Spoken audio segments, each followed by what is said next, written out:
the sidewalk. My idea was simple. Drive around trucks, take this free used furniture, store it in warehouses, and then sell it online to new incoming students who could buy it way cheaper than if they bought a new one. 100% profit margin. Brilliant. Number 2, next step scouting. I actually wrote a business plan for this idea and paid a couple grand to have the software built for it. The idea for this concept was connect kids who want to play Division II or Division III athletics in college with the college coaches who didn't have the budget to recruit. The theory is that lots of kids want to play sports in college but aren't Division I type players.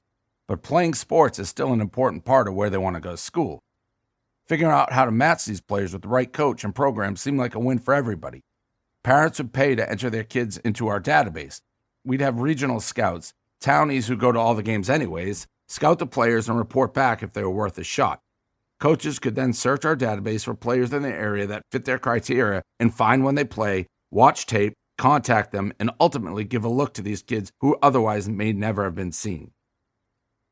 Number 3, a sports gambling newspaper. I love gambling. I'd even started a website in college called thegamblingman.com. I wonder if the person who owns that domain now knows that I once owned it. It was basically a mini blog where I offered my picks for the week to a pretty small group of friends who read it.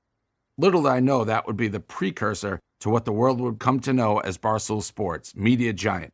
But back then, I just wanted to talk and write about gambling. My first memory of gambling is when my dad took me to Rockingham Park as a kid, the now defunct racetrack in New Hampshire. Even though I was only 10 years old, I would dress up like I was in the movie Goodfellas to go to the track. I wore little suspenders, a fedora, the works. Seeing the horses up close was magical to me, and the thought of turning $2 into 10 or more was exhilarating. I was hooked instantly. Once I was old enough to go to the track without my parents, I became a regular at Suffolk Downs, another dumpy little track a few miles from my hometown. In high school, I'd head over after baseball practice or after games some nights just to bet the ponies. My dad and I would take annual trips to Saratoga in the summers.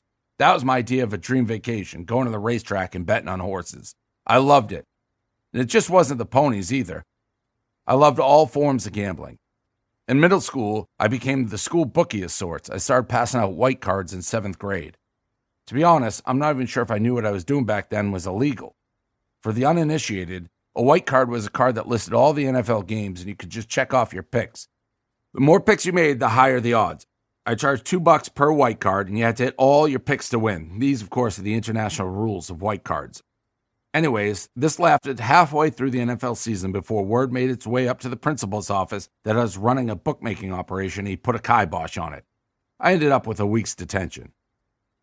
So it was no surprise to anyone that after college I flew out to Vegas and interviewed with casinos hoping to break into the big gambling business.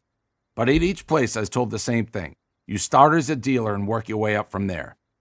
No thanks.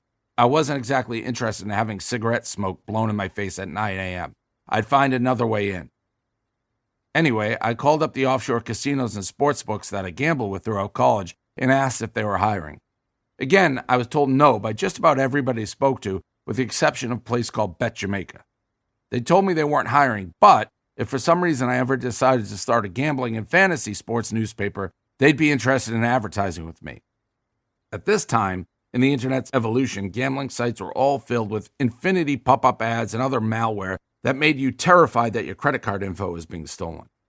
Bet Jamaica was apparently looking for ways to get off the internet so they could differentiate themselves. So even though starting a gambling newspaper was the furthest thing from my mind when I started the call, by the time I hung up, I was officially in the newspaper business. In 2003, traditional newspapers were dying left and right. The magazine industry was heading off a cliff. People were increasingly choosing SportsCenter as their one-stop shop for all sports news, and print media was limping to the glue factory. Was this the ideal time to start a newspaper? Absolutely not. Did I realize it at the time? No. Did I do any research? No. Did anybody call me a moron for starting a newspaper during this time? I honestly can't remember. Would I have cared if they did? Probably not. One thing I've always been blessed or cursed with, depending on how you look at it, I truly don't care what other people say about me, or for their opinions on what I should do. It's just the way my brain's always worked.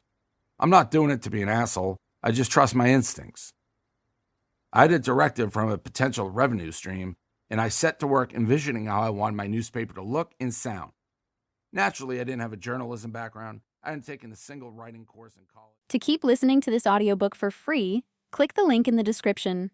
It will take you to a free Audible trial where you can listen to this and many other books for free for 30 days.